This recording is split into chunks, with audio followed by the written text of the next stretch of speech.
กับความทุกข์บ่ได้ขึ้นอยู่กับคำว่าสิรวยหรือสิจนเด้อความสุขก็คือความพอใจอารมณ์ที่ยินดีพอใจความทุกข์คืออารมณ์ที่บ่พอใจเนี่ย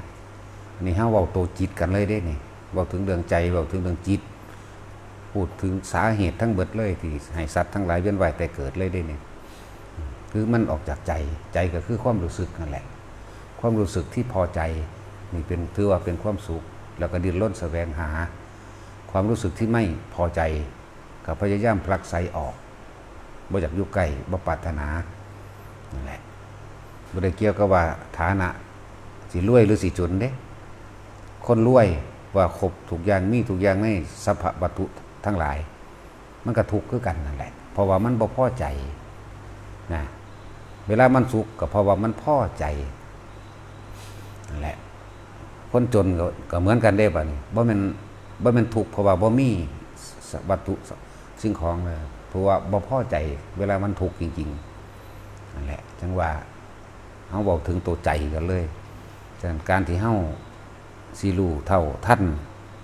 อารมณ์ความรู้สึกต่างๆเฮาต้องมีสติทำสติให้มากเดี๋ยวนึกถึงกับว่านึกถึงสติจ้องอยู่เพ่งอยู่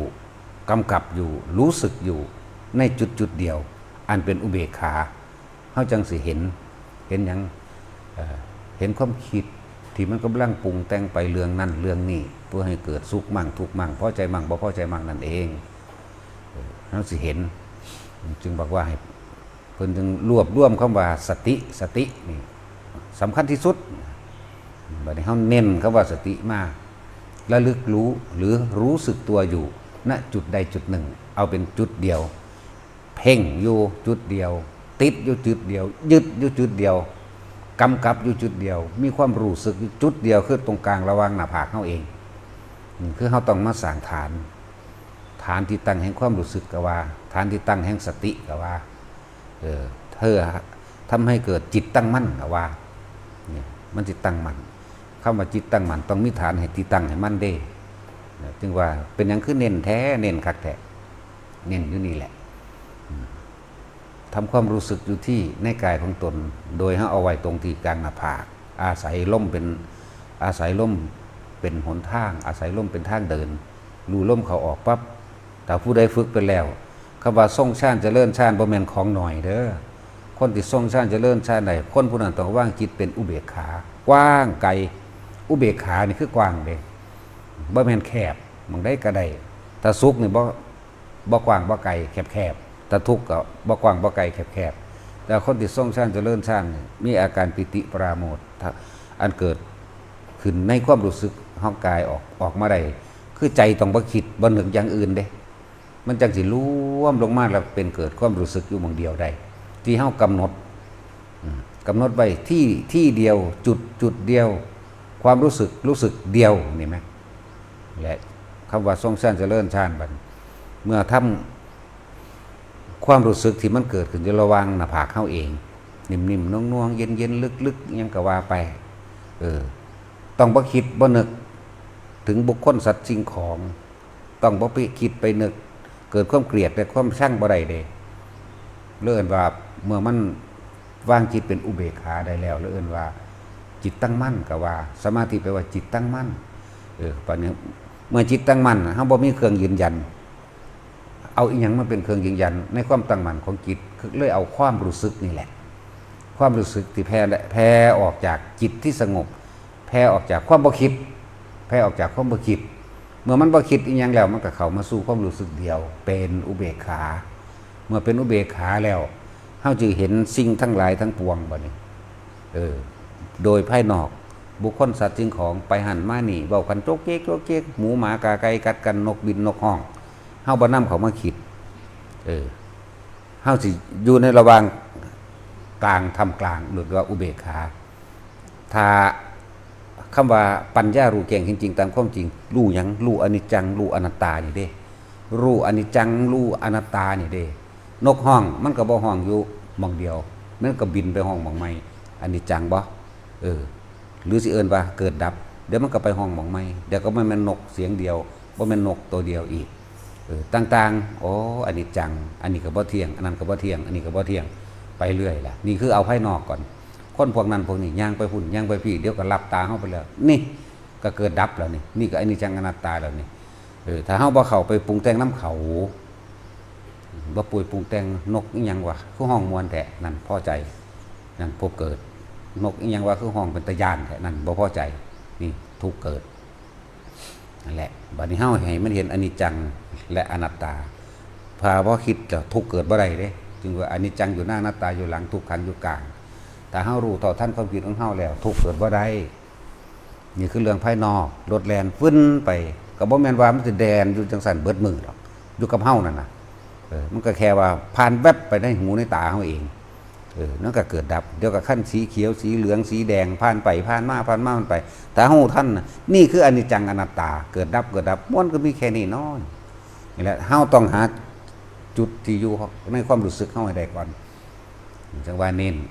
นี่ปัญญามันก็เกิดขึ้นมานำกันเองซึ่งบอกว่าเรียกว่าปัญญาเกิดในองค์ฌานก็ว่าปัญญาเกิดในสมาธิก็ว่าเห็นจริงตามความเป็นจริงว่าสิ่งนี้เกิดแล้วสิ่งนี้ก็ดับรถขั้นสีแดงแลนมาวืนเสียงแบบนี้แล้วก็กายปุ๊บไปนั่นเกิดดับแต่เฮาบ่ไปนึกกับมันไปไสวะยี่ห้อหยังวะทะเบียนหยังวะไผขับวะผู้หญิงหรือผู้ชายวะเกิดบ่ได้อาจจะว่าล่ะแกเห็นกับได้ยินนี่บ่นำเข้ามาคิดมันเกิดบ่ได้แต่แบบนี้นี่คือเรื่องภายนอกก็ดีบ่ว่าสิเสียงแม้กระทั่งว่าลมบัดนี้เดี๋ยวก็ลมร้อนลมหนาวเนาะเดี๋ยวก็ร้อนเดี๋ยวก็หนาวเดี๋ยวก็ฝนตกเดี๋ยวก็ฝนลิ้นค่อยๆฝนตกแห้งๆหรือนั่นนี่แต่เฮาบ่นำเข้ามาคิด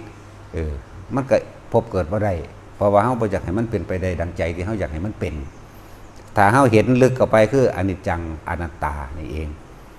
บัดนี้ลึกเข้ามากว่านั้นเข้าไปอีกนี่ภายนอกบอกแล้วตาหูเฮาได้ยินอยู่เดี๋ยวนี้ตาหูจมูกลิ้นกายเฮาได้ยินได้สัมผัสอยู่นี่บัดนี้ภายในคือความคิดเฮาเองแม้นอยู่นิ่งๆอยู่ซื่อๆโดยเฉพาะมันเองความคิดโดยสัญญาก็เกิดเองเด้นั่นแหละความคิดโดยสัญญาเกิดเองถ้าเฮาบ่นำความคิดที่มันผุดขึ้นมาเองก็เอิ้นว่าสังขารุปเปกขญาณเห็นความคิดเกิดขึ้นแล้วแต่ว่ารู้เท่าทันความคิดได้เบาความคิดเข้ามานึกปรุงแต่งความคิดย่อมเกิดจากสิ่งเก่าๆทั้งนั้นแหละเลยเอิ้นว่าสัญญาอันใหม่บ่ทันได้เกิดมันสิไปรู้ได้จังไดเฮาปรุงความคิดเก่าๆทุกอย่างเกิดจากจิตมันมีหน้าที่ทุกอย่างแหละทั้งคิดนะจิตมีหน้าที่คิดก็ว่าสั่งสมจดจำรูปรสกลิ่นเสียงสัมผัสอารมณ์ความรู้สึกก็ว่าจิตนั่นมีหน้าที่นี้แต่ว่าแบบนี้ที่มันสั่งสมไว้แล้วเรียกว่าสัญญามันผุดขึ้นมาครับแต่ว่าเฮาบ่นำเข้ามาคิดแต่ว่าเฮาเห็นว่าความคิดกับบ่แซ่อยู่จังซั่นดอกความคิดจำเกิดคิดเรื่องนั้นมั่งเรื่องนี้มั่งคิดเรื่องนั้นมั่งเรื่องนี้มั่งเกิดเรื่องนั้นเราดับในเรื่องนั้นเราเด้เกิดเรื่องนี้เราดับในเรื่องนี้เราเด้คิดหมุนไปเรื่อยๆเอิ้นว่าวัฏสังขารเห็นบ่วัฏสังขารวัฏจักรวัฏจิต